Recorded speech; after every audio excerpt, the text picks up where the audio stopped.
کیا اذان سے پہلے بلند آواز میں درود پڑھنا بدعت ہے؟ وہ بھی مانتے ہیں کہ یہ ہمیشہ نہیں تھا، ہم نے ابھی کیا ہے، بدعت تو مانتے ہیں وہ۔ تو اس کا علاج کیا ہے؟ فتویٰ میں دے دوں گا، کیا فائدہ ہو جائے گا؟ کچھ بھی نہیں ہوگا۔ آخر وہ بھی یہ تو نہیں کہتے کہ ہمیشہ سے تھی اذان کے اندر، یہ صحابہ کے دور میں ہوتی تھی، یہ اذان اس طرح پڑھی جاتی تھی۔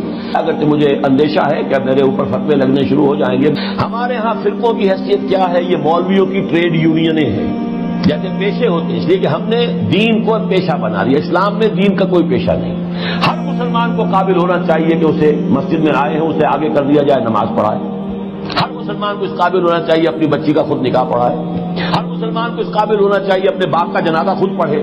لیکن ہم نے تو چونکہ یہ کرنا ہی نہیں، لہذا ہم نے مولوی پال رکھے ہیں اور ان کو ہم نے پیشہ بنا دیا۔